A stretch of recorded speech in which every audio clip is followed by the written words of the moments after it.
Hello everyone. In last lecture we saw general and specific acid catalysis.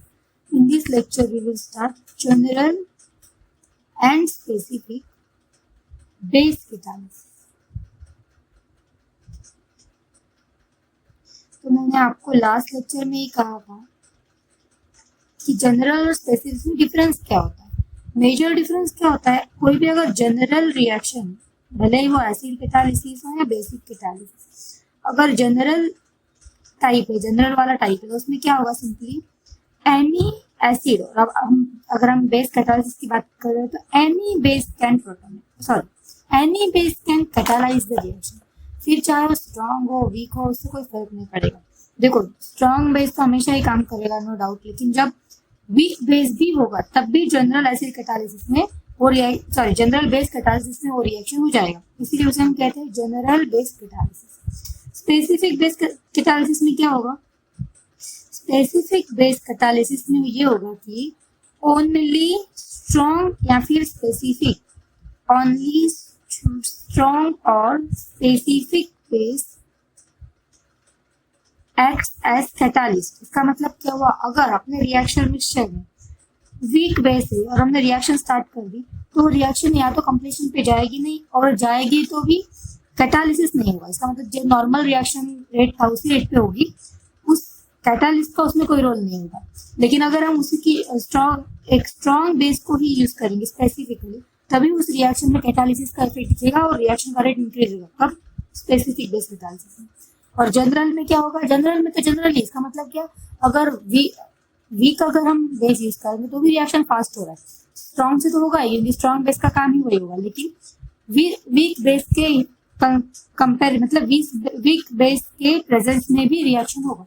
तो ये कब possible होता है, जब अगर रिएक्टेंट अपना ऐसा हो जिसमें हम बेस को easily as a catalyst use कर सकते. तो अब हम सबसे पहले जनरल बेस कैटालिसिस का एक एग्जांपल देखते हैं. General base catalysis. तो देखो इसमें सबसे पहले क्या होगा, सपोज हमें एक रिएक्शन ली थी, formation of ester from alcohol. आपको पता है एस्टर का फॉर्मेशन किससे होता है, अल्कोहल एसिड से होता है ना, अल्कोहल, या फिर हम यूज कर सकते हैं अल्कोहल एंड अनहाइड्राइड. तो हम यहाँ पे यूज कर रहे हैं एसिटिक अनहाइड्राइड सिंपली, ठीक है. यहाँ पे हम जो बेस कैटालिस्ट यूज करेंगे वो होगा बाय एसीटेट एनायन या फिर सिंपली एसिटिक आयन. तो अगर हम इसको एज कैटालिस्ट यूज करें तो इसमें रेट ऑफ रिएक्शन पे क्या इफेक्ट होगा. देखो अब जनरली हमें एस्टर फॉर्म करना है तो रिएक्शन क्या होगा, ROH होगा, यानी कोई अल्कोहल. हमें पता है अल्कोहल एसिड के रिएक्शन से एस्टर बन सकता है, या फिर हमें अल्कोहल और एनहाइड्राइड के प्रेजेंस में हम रिएक्शन करा सकते हैं. तो ये अपना अनहाइड्राइड. तो सिंपल रिएक्शन क्या होना चाहिए, रिएक्शन क्या होगा, इलेक्ट्रोफिलिक साइड जो होगी उस पर न्यूक्लियोफिलिक साइड अटैक करिए. तो यहाँ पे देखो लोन पे इलेक्ट्रॉन ज्यादा कहाँ अवेलेबल है, इस ऑक्सीजन पे. इस ऑक्सीजन के पास लोन पे इलेक्ट्रॉन है, तो ये क्या करेगा, इलेक्ट्रॉन डिफिशियंट कार्बन पे अटैक करेगा. क्योंकि आपको पता है कार्बोनिल में ऑक्सीजन स्लाइटली इलेक्ट्रॉन निगेटिव होता है और carbon centre slightly electro positive होता है. इसलिए क्या होगा, ये यहाँ पे अटैक करेगा और ये O का O- में कन्वर्ट हो जाएगा. तो हमें रिएक्शन क्या मिलेगा, देखो ये R, ये O, ये H, ये वाला पार्ट हमने लिख लिया. तो ये वाला जो है इसका पॉजिटिव हो जाएगा क्योंकि इसने अटैक किया है इस वाले कार्बन पे, तो ये वो कार्बन है. उसके बाद यहाँ पे क्या है, यहाँ पे एक R अटैच्ड है, एक O था जो O- में कन्वर्ट हो गया. उसके बाद क्या हुआ, CH2 C double bond O R, ये बनेगा. इसके बाद क्या होगा, ये जो प्रोटोनेशन हुआ है मतलब पॉजिटिव चार्ज बना है, ये न्यूट्रलाइज होगा. तो इससे क्या बनेगा, इसके बाद नेक्स्ट स्टेप में RO, यहाँ पे R ऑलरेडी है और यहाँ का H यहाँ पे आ सकता है, तो OH बना, CH2 C double bond O R. तो ये अपना प्रोडक्ट बन रहा है, ठीक है. तो इस रिएक्शन में ध्यान से अगर आप देखोगे तो इसके बाद नेक्स्ट स्टेप क्या होगा, नेक्स्ट स्टेप ये होगा कि हमें क्या चाहिए, हमें चाहिए यहाँ से हमें एस्टर बनाना है, अल्कोहल और अनाइड्राइड से हमें एस्टर बनाना है। तो क्या होगा, या तो हम ऐसे दिखा सकते थे या फिर सिंपली हम यहीं से भी दिखा सकते थे। क्या होगा, ये O माइनस यहाँ पे अटैक आएगा फिर से, तो इसकी वजह से क्या होगा देखो, तो क्या होगा देखो, एक्चुअली यहाँ पे O रह गया, आपको पता है अनाइड्राइड में वो होता है। तो अब क्या होगा देखो, जब ये रिटर्न आएगा यहाँ पे, तो यहाँ पे 1 2 3 4 बॉन्ड्स ऑलरेडी है।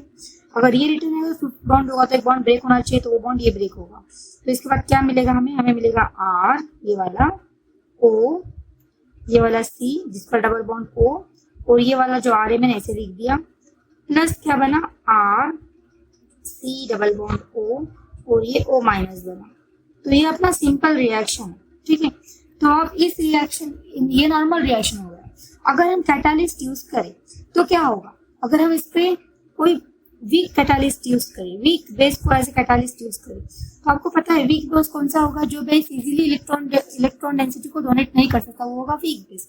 तो आप देख सकते हो, अगर हम एसिटेट एनायन की बात करें, एसिटेट आयन क्या होता है, तो आपको पता है एसिटिक एसिड, आपको पता है CH3CO, फिर H होता है, एसिटिक एसिड बन जाता है। तो अगर हम उस H को निकाल दे, सपोज मैं यहाँ पे लिख दूं ये एसिटिक एसिड है, अगर इसको मैंने H को निकाल दिया तो क्या बनेगा, CH3COO माइनस। तो ये एसिटिक, ये जो है इसे हम कहते हैं एसिटेट आयन, इसे हम क्या कहते हैं, एसिटेट आयन, ठीक है। तो क्या होगा अगर हम इसको, क्योंकि हमने ये नॉर्मल रिएक्शन देख लिया बिना कैटालिस्ट के, तो आपको पता है इसका अटैक कराना ये स्लो स्टेप होगा, क्योंकि ये न्यूट्रल मॉलिक्यूल है। तो इसको अटैक कराने के लिए हमें कोई ना कोई क्या कहते हैं, रिएक्शन के लिए एक ड्राइविंग फोर्स चाहिए। तो हम क्या कर सकते हैं, हम इस तरह का एक आयन यूज कर सकते हैं, जो क्या करेगा, जो अपनी इलेक्ट्रॉन डेंसिटी की वजह से रिएक्शन पर इफेक्ट डालेगा, यानी कि H प्लस को ले लेगा। तो यहाँ पे एक केस का पॉसिबल है। देखो हम क्या कर सकते हैं, यहाँ पे हम देखिए तो अल्कोहल है, तो आपको पता है कि यहाँ पे O माइनस अटैक कर रहा है इस H पर। तो अगर हम इसकी इलेक्ट्रॉन डेंसिटी को इंक्रीज कर दें, यानी कि इसकी अटैक करने की पावर को, यानी कि न्यूक्लियोफिलिसिटी को अगर इंक्रीज कर देंगे, तो क्या होगा, ये इजीली अटैक और ज्यादा इजी, मतलब इसका अटैक करने का रेट इंक्रीज हो जाएगा। तो ये कब हो सकता है, जब हम इसकी इलेक्ट्रॉन डेंसिटी को बढ़ाएं, यानी कि इसकी न्यूक्लियोफिलिसिटी को बढ़ाएं। तो इसके लिए अगर हमें इसकी न्यूक्लियोफिलिसिटी बढ़ानी है, तो हमें इसमें से इस ROH में से H प्लस को निकालना पड़ेगा। अगर हमें ROH में से H प्लस को निकालना है, तो उसके लिए हमें क्या चाहिए, हमें एक ऐसा बेस चाहिए जो H प्लस को रिमूव कर ले। बेस का काम क्या होता है, H प्लस को लेना। लेकिन इसमें केस क्या हो सकती है, या तो हम कोई NaOH जैसा स्ट्रॉन्ग बेस यूज कर ले, और या फिर एसिटेट आयन की जैसे वीक बेस यूज कर ले। तो अगर हम देखें इस रिएक्शन को, जब एक्चुअली प्रैक्टिकल में क्या जाता है, तो स्ट्रॉन्ग बेस तो रिएक्शन को करेगा ही, क्योंकि इसका पावर है, तो इजीली H प्लस को ले लेगा। तो स्ट्रॉन्ग बेस तो इस रिएक्शन का रेट बढ़ाएगा। लेकिन हम क्या देखेंगे, क्या कोई वीक बेस भी या फिर कोई कम कॉन्सेंट्रेशन वाला बेस भी इसका अफेक्ट कर सकता है।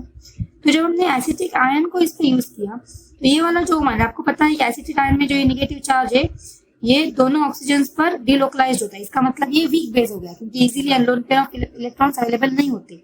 तो ये वाला वीक बेस भी अगर इस H पर अटैक करे, तो क्या होगा, ये H निकल जाएगा और RO माइनस बनेगा, और ये O माइनस अटैक करेगा। यहाँ पे आपको पता है ROH न्यूट्रल स्पीशीज का अटैक और RO माइनस इस तरीके की स्पीशीज का अटैक।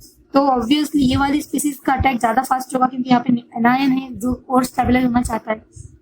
इसका मतलब जब हमने बेस को यूज किया एज ए कैटालिस्ट, तो क्या हुआ, रेट ऑफ रिएक्शन इंक्रीज हुआ, मतलब बेसिक कैटालिसिस तो हो गया। लेकिन यहाँ पे हमने क्या देखा कि कोई वीक बेस भी इसको इजीली अटैक कर सकता है। क्यों, क्योंकि ROH से ये जो H है, ये एसिडिक है, इसको इजीली निकाल जा सकता है, तो इजीली निकल जाता है। इसीलिए वीक बेस, यानी कि इसका कॉन्सेंट्रेशन अगर कम भी हो, pH अगर कम भी हो, क्योंकि आपको पता है बेस का pH हाई होता है, तो इसमें अगर pH स्लाइटली डिक्रीज, मतलब 7 से ज्यादा ही होगा, लेकिन स्लाइटली कम भी हो 8-9, तो भी ये रिएक्शन इजीली हो जाता है। तो इस तरीके का जो रिएक्शन होता है, जिसमें हम वीक बेस को भी यूज कर सकते हैं, ऐसे रिएक्शन को हम कहेंगे जनरल बेस कैटालिसिस। तो आपको समझ में आया जस्ट क्या है रिएक्शन। नॉर्मली जो होता है उससे अगर हम कोई base, weak base specifically, strong भी यूज कर सकते हैं, स्ट्रॉन्ग से तो होगा ही रिएक्शन, लेकिन वीक बेस भी सफिशिएंट है इस रिएक्शन को करने के लिए। तो ऐसे रिएक्शन को हम क्या कहते हैं, जनरल बेस कैटालिसिस। तो अब आपको जनरल बेस कैटालिसिस समझ में आया होगा। तो हम नेक्स्ट देखते हैं स्पेसिफिक बेस कैटालिसिस। अब स्पेसिफिक बेस कैटालिसिस क्या है, जैसे जनरल बेस कैटालिसिस में अगर हम कोई जनरल मतलब वीक या स्ट्रॉन्ग कोई भी बेस ले ले तो रिएक्शन हो जाता है, लेकिन स्पेसिफिक बेस कैटालिसिस की कंडीशन क्या होती है, इसमें स्पेसिफिकली अगर स्ट्रॉन्ग बेस अवेलेबल है यानी कि पीएच अगर बहुत ज्यादा है तभी ये रिएक्शन होगी। अगर हम कोई वीक बेस को ऐड कर भी दे तो भी रिएक्शन की रेट को उतना फास्ट इंक्रीज नहीं कर पाएगा या फिर इतना ज्यादा अफेक्ट नहीं दिखा पाएगा। तो इसका एग्जाम्पल हम क्या देख सकते हैं, देखो अगर हम देखिए हाइड्रोलिसिस ऑफ एस्टर, ये जो रिएक्शन है हाइड्रोलिसिस ऑफ एस्टर की जो रिएक्शन होती है, सपोज वो रिएक्शन क्या होता है हाइड्रोलिसिस ऑफ एस्टर, तो अपने पास कोई एस्टर होगा RCOOR-, ये कोई एस्टर है, ठीक है। अगर हमने इसका हाइड्रोलिसिस करना है मतलब इसका वाटर के साथ रिएक्शन करना है तो हमें क्या मिलता है, हमें बॉन्ड ब्रेक होके RCOOH यानी कि अभी जो हमने रिएक्शन देखा उसका रिवर्स, और ROH सपोज R-, ये बनेगा। तो ये अपना नॉर्मल रिएक्शन है। अब इसमें अगर हम कोई बेसिक कैटालिस्ट यूज करें तो देखो क्या केस हो सकता है, या तो हम कोई स्ट्रॉन्ग बेस यूज करना पड़ेगा या तो कोई वीक बेस यूज करना पड़ेगा, ठीक है। तो सपोज हमने कोई स्ट्रॉन्ग बेस ले लिया, जैसे कि हम यूज कर सकते हैं NaOH, ठीक है। NaOH अगर हम यूज कर सकते हैं, ऐसे इस तरह का कोई बेस यूज करते हैं जो कि स्ट्रॉन्ग बेस है, तो क्या होगा, तो इस रिएक्शन में ये होगा कि सपोज अपने पास ये रिएक्शन है, ठीक है। तो आपको पता है अगर हाइड्रोलिसिस करना है इसका मतलब क्या होता है, इसका मतलब हमें क्या करना होता है, एक मिनट मैं जस्ट राइट में बता दूं, ओके। तो इसमें क्या होता है देखो, आपको पता है अगर हमें हाइड्रोलिसिस कराना है तो हमें इस कार्बन पे OH का अटैक करना पड़ता है, ठीक है, हमें बेस का अटैक करना पड़ता है। तो अगर मेरे पास कोई स्ट्रॉन्ग बेस है तो आपको पता है स्ट्रॉन्ग बेस में OH माइनस स्ट्रॉन्गली अटैक करेगा, इसमें स्ट्रॉन्ग न्यूक्लियोफाइल की तरह अटैक करेगा और क्या करेगा, इस कार्बोनिल पे ही अटैक करेगा, जिससे क्या बनेगा अपना RCO माइनस, फिर ये OH, ये OR, इस तरीके से कम रिएक्शन होगी। तो इस रिएक्शन के बाद क्या होगा, ये जो O माइनस ये अगर वापस आएगा तो अपना लिविंग ग्रुप लीव आउट हो जाएगा और हमें क्या मिलेगा RC डबल बॉन्ड O, जो कि ये RC डबल बॉन्ड O और ये निकल गया और यहाँ पे सिर्फ OH बचा है, तो ये अपने हमें क्या मिला एसिड। और ये जो ग्रुप था ये OR जो ऐसे निकला है, इसके साथ क्या होगा, इसमें हम वाटर भी तो यूज कर रहे हैं, तो वाटर क्या करेगा, इसे प्रोटोनेट करेगा जिससे हमें R-OH इस तरीके से अल्कोहल मिलेगा। तो ये हो गई रिएक्शन। तो अब ध्यान से अगर देखोगे आपको पता है ये कार्बोनिल जो होता है इलेक्ट्रोफिलिक सेंटर होता है, लेकिन ये एस्टर ग्रुप है। इसका मतलब क्या है, अगर यहाँ से इलेक्ट्रॉन डेंसिटी को अगर ऑक्सीजन पुल कर रहा है तो यहाँ से ये वाला ऑक्सीजन इसे इलेक्ट्रॉन डेंसिटी देगा। सिमिलरली ये वाला अगर इलेक्ट्रॉन डेंसिटी दे रहा है तो ये वाला इसे मतलब ये दोनों ही ऑक्सीजन इस कार्बोनिल को क्या करते हैं, स्टेबलाइज करते हैं।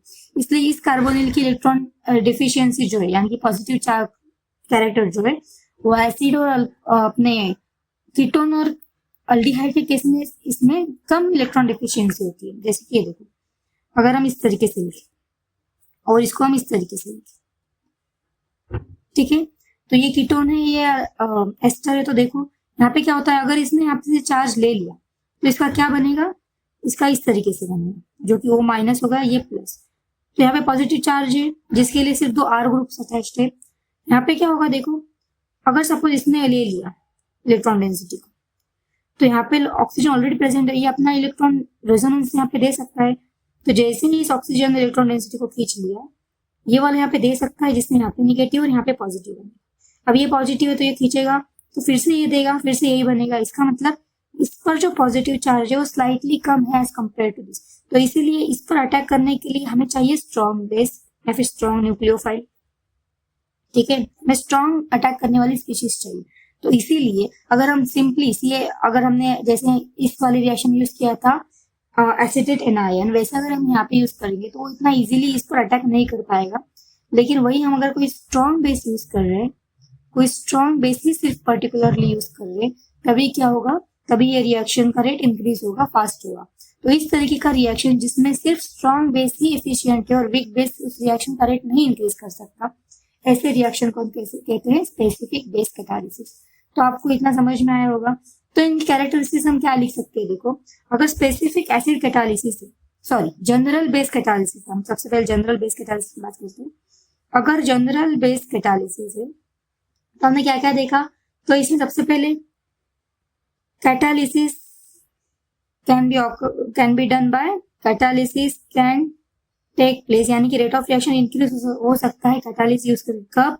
टेक बाय यूजिंग स्ट्रॉन्ग तो होगा ही, as well as weak base, मतलब स्ट्रॉन्ग हो या वीक हो, अगर कोई बेस अपने पास कैटालिस्ट अवेलेबल है तो वो रिएक्शन जनरल बेस कैटालिसिस अगर हो रही है, अगर हम स्ट्रॉन्ग यूज करें या फिर वीक यूज करें, रेट ऑफ रिएक्शन दोनों ही केस में इंक्रीज हो रहा है, तो ऐसी रिएक्शन को हम कहते हैं जनरल बेस कैटालिसिस। मतलब इसमें कोई स्पेसिफिक स्ट्रॉन्ग बेस की जरूरत हमें नहीं होती। स्पेसिफिक बेस कैटालिसिस क्या होता है? देखो, स्पेसिफिक बेस कैटालिसिस की कंडीशन ही क्या होती है कि इसमें कैटालिसिस कैन टेक प्लेस, यानी कि rate of reaction can be increase, catalysis can be take place, catalysis can take place only by using a strong base या फिर specific base। अगर strong या specific base अगर हमने यूज नहीं किया है तो अपनी रेट ऑफ रिएक्शन इंक्रीज नहीं होगी, तो इसीलिए इसे कहते हैं स्पेसिफिक बेस कैटालिसिस। अब यहाँ पे क्या हो सकता है? जनरल बेस कैटालिसिस में क्या हो सकता है? रिएक्शन का रेट जो है वो सिर्फ और सिर्फ स्ट्रॉन्ग बेस पर ही डिपेंड नहीं होगा, तो दूसरे बेसिस पे भी डिपेंड होगा। तो आपको इससे समझ में आ गया होगा कि अगर अपने रिएक्शन में कोई स्ट्रॉन्ग बेस अवेलेबल है और साथ में कोई वीक बेस भी अवेलेबल है, तो भी दोनों का ही इफेक्ट होगा रिएक्शन के फाइनल रेट पर। यहाँ पे कैसे है? स्पेसिफिक में अगर कोई स्ट्रॉन्ग और वीक दोनों ही बेसिस अवेलेबल है रिएक्शन से, अपने रिएक्शन के कंडीशन में, तो वो जो वीक बेस है वो इनइफेक्टिव होगा, लेकिन सिर्फ स्ट्रॉन्ग बेस ही अफेक्ट करेगा रेट पर। ठीक है, तो उसके बाद इधर एक्चुअली क्या होता है? देखो, प्रोटॉन ट्रांसफर होता है। प्रोटॉन ट्रांसफर वाली जो स्टेप होती है वो कहाँ पे होती है? जैसे यहाँ पे हुई थी, देखो ये मैंने क्या बताया था आपको, यहाँ से क्या हो रहा है, सॉरी पहले वीक जनरल करेक्ट है। यहाँ पे देखो, यहाँ से क्या हो रहा था, अल्कोहल ने अटैक अनहाइड्राइड पे किया था, उसके बाद रिएक्शन हो रही थी। तो यहाँ पे क्या हो रहा था, अपनी जो रिएक्शन हो रही थी इसमें जो ये H+ है इसको हमने क्या किया है, देखो ये H+ हमने ले लिया, बेस से रिमूव करा दिया था, इस बेस से, इस वाले बेस से। तो ये कब हुआ है? ड्यूरिंग आरडीएस हुआ है या बिफोर आरडीएस हुआ है? तो ये कब होता है?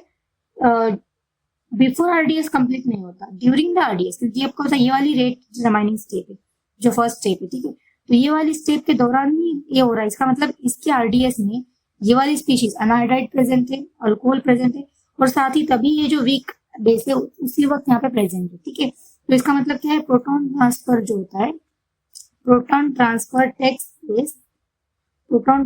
Takes place during RDS. ठीक है, मतलब आरडीएस के वक्त ही, आरडीएस जब चल रहा है उसी वक्त अपना प्रोटॉन ट्रांसफर का रिएक्शन, मतलब बेस काम करता है, आरडीएस के वक्त ही बेस काम कर रहा है, और इसीलिए आरडीएस क्या होता है, इंटरमीडिएट जो फॉर्म हो रहा है वो आरडीएस में ही फॉर्म होगा। ठीक है, तो ये इसका था जनरल बेस कैटालिसिस का। अगर हम बात करें स्पेसिफिक की, तो स्पेसिफिक में क्या होता है? देखो अभी हमने रिएक्शन देखा, स्पेसिफिक में क्या हुआ, पहले बेस ने अटैक किया, उसके बाद अपना इंटरमीडिएट बना, उसके बाद रिएक्शन प्रोसीड हो रहा है। इसका मतलब क्या है? इसका मतलब इस केस में स्ट्रॉन्ग बेस क्या करता है? एक तो स्ट्रॉन्ग बेस हम यूज कर रहे हैं, सेकेंड क्या करता है? रिमूवल ऑफ प्रोटॉन ट्रांसफर कहे तो, या फिर रिमूवल ऑफ प्रोटॉन कह लो, removal of proton takes place before RDS, removal of proton takes place before RDS. ठीक है, इसका मतलब आरडीएस से पहले ही क्या हो रहा है हमें, और रिएक्शन का रेट इंक्रीज होते हो रहा है। तो हम इसका डिफरेंशिएशन भी देखेंगे नेक्स्ट लेक्चर में। फिलहाल आपको specific general acid catalysis, general base catalysis, specific acid catalysis और स्पेसिफिक बेस कैटालिसिस और जनरल बेस कैटालिसिस, चारों टाइप्स हमने देख लिए हैं। तो आपको ओवरऑल समझ में आ गया होगा तो जनरल एसिड कैटालिसिस हो या फिर जनरल बेस कैटालिसिस हो, दोनों में क्या होता है कि कोई भी नॉर्मल, वीक या फिर स्ट्रॉन्ग देखो हर केस में एक्ट करेगा, लेकिन अगर कोई रिएक्शन ऐसा है जो वीक एसिड या फिर वीक बेस के प्रेजेंस में आराम से हो रहा है, वीक एसिड और वीक बेस के प्रेजेंस में भी रेट ऑफ रिएक्शन इंक्रीज हो रहा है, मतलब कैटालिसिस इफेक्ट दिखा रहा है, इसका मतलब वो रिएक्शन होगा जनरल एसिड कैटालिसिस या फिर जनरल बेस कैटालिसिस। और अगर कोई रिएक्शन ऐसा है जिसमें हमारे कितने ही वीक एसिड या फिर वीक बेस अवेलेबल हो, लेकिन जब तक हम कोई स्ट्रॉन्ग एसिड या फिर स्ट्रॉन्ग बेस ऐड नहीं कर रहे तब तक उस रिएक्शन पे कैटालिसिस इफेक्ट नहीं दिखेगा, तो उस रिएक्शन को हम कहेंगे स्पेसिफिक एसिड या फिर स्पेसिफिक बेस कैटालिसिस। तो इनकी पॉइंट ऑफ डिफरेंस यानी कि प्रॉपर डिस्टिंग्विशिंग टाइप्स हम नेक्स्ट लेक्चर में देखेंगे। तब तक के लिए thank you so much for watching.